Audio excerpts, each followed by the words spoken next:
नमस्कार, news pulse में आप सबों का स्वागत है और मैं संतोष सिंह। और जी हाँ, नीतीश को गुस्सा क्यों आता है और जब शराबबंदी की बात होती है तो उस पर और वो गुस्सा हो जाते हैं। लेकिन बड़ा सवाल ये है कि शराबबंदी को लेकर जो बिल्ली और चूहे का खेल चल रहा है।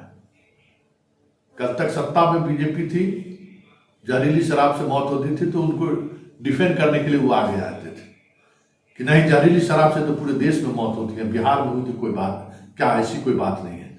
सुशील मोदी जैसे नेता भी नीतीश के इस फैसले के साथ खड़े हो जाते थे, जबकि विधानसभा सर्वसम्मति से शराबबंदी कानून को लागू करने का फैसला लिया है, सब लोग साथ थे। और उसमें इस तरीके का सदन के अंदर जो हंगामा हुआ और नीतीश जिस अंदाज में रिएक्ट किए, जरा पहले ये देख लीजिए। क्या हो गया? क्या हो गया?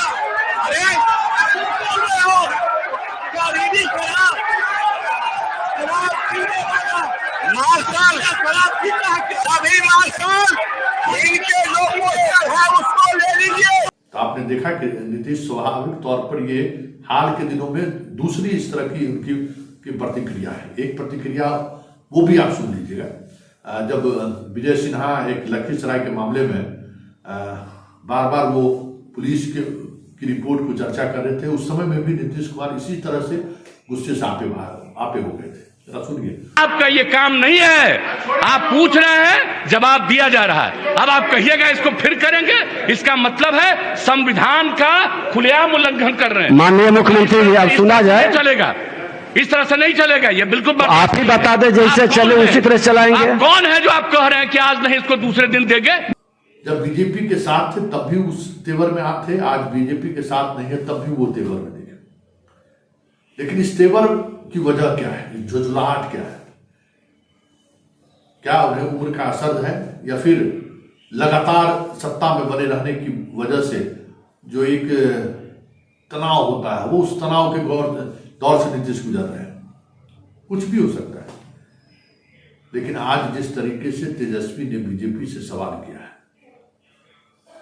सीधे सीधे तौर पे, कि बीजेपी वाले जो सवाल कर रहे हैं शराबबंदी को लेकर, 2005 से लेकर 2022 तक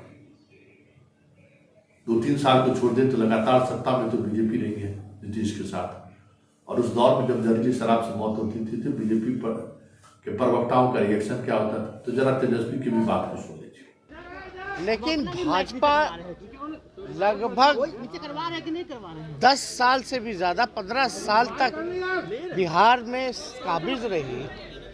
इन्होंने क्या किया आज इनको याद आ रहा है? तो बीजेपी को कोई मतलब नहीं है बिहार के लोगों से। थोड़ा बताना चाहिए ना कि इनके केंद्र सरकार जो है बिहार को कितना सहयोग कर रही है। इन सारे इश्यू पे बहस होती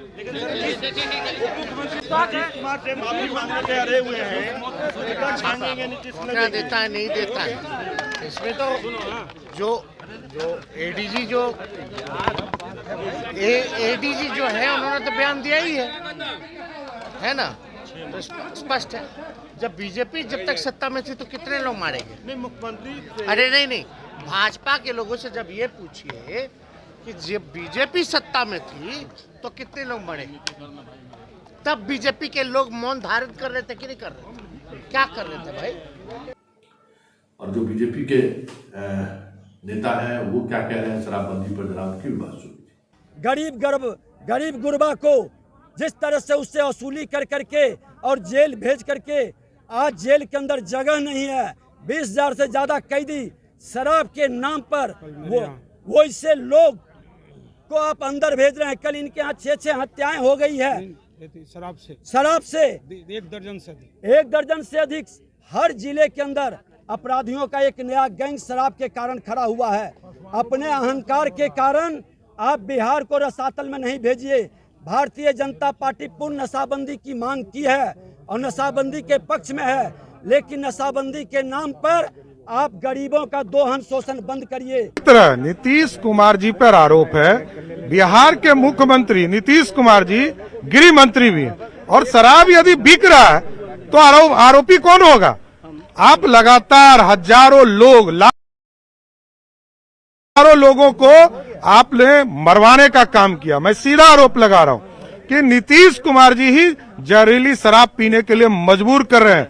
तो हम तो उन परिवार जिनके परिवार के लोग की मृत्यु हुई है उनसे आग्रह करेंगे कि आप नीतीश कुमार के खिलाफ प्राथमिकी दर्ज करें। तो आपने सुना, लेकिन सबसे के बीच बड़ा सवाल यह है कि शराबबंदी को लेकर खुलकर इस सदन में चर्चा क्यों नहीं करते? अगर आप उसके पक्ष में नहीं है या शराबबंदी को मानते हैं कि विफल है, तो सदन के अंदर में इस पर डिबेट लाइए, इस पर बहस होनी चाहिए। जनता तो देखे कि कौन किसके साथ खड़ा है, क्योंकि चित्त भी मेरा और पट भी मेरा, ये कैसे चलेगा? स्टैंड क्लियर होना चाहिए। शराबबंदी विफल है तो इसको वापस ले लेना चाहिए सरकार को। ऐसा कोई प्रस्ताव लाई दीजिए, विपक्ष में जो भी है उस प्रस्ताव है। लेकिन सवाल यह है कि इसके का जो एक महिलाओं पर एक जो प्रभाव है, उस प्रभाव का को भाजपा का शिकार कौन बनेगा? ये बड़ा सवाल है, क्योंकि हर घर की महिलाएं शराब को लेकर खिलाफ। वो नहीं चाहती हैं कि शराब, हमारा पति हमारा बेटा शराब पिए। ये अलग बात है कि आजकल हर घर में शराब कहीं न कहीं किसी न किसी माध्यम से उपलब्ध हो जा रहा है, लेकिन उनकी इच्छा है। और इस इच्छा के विपरीत अगर सदन में कुछ फैसला होता तो बहुत मुश्किल होगा। यही वजह है कि जब सत्ता से बाहर आरजेडी थी तो वो सवाल खड़ा कर रहे थे, और आज बीजेपी सवाल खड़ा कर रही है। लेकिन बड़ा सवाल यह है कि शराबबंदी को लेकर विधानसभा क्या सोचती है, या विपक्ष जो एक बार संयुक्त रूप से शराबबंदी के पक्ष में सदन में सर्वसम्मति से प्रस्ताव पारित किया था, आज उस पर डिबेट क्यों नहीं करती है? अरे जब डिबेट होगी तो बहुत सारी चीजें सामने आ जाएंगी कि शराबबंदी की विफलता की वजह क्या है, कौन वो लोग हैं जो शराबबंदी को विफल करना चाहते हैं। तो ये एक बड़ी बात है, और इसी बात को लेकर जो आज नीतीश की जो ये झुंझलाहट देखने को मिली, उसकी एक वजह ये भी रहा है। लेकिन उम्र का असर तो अब दिख रहा है।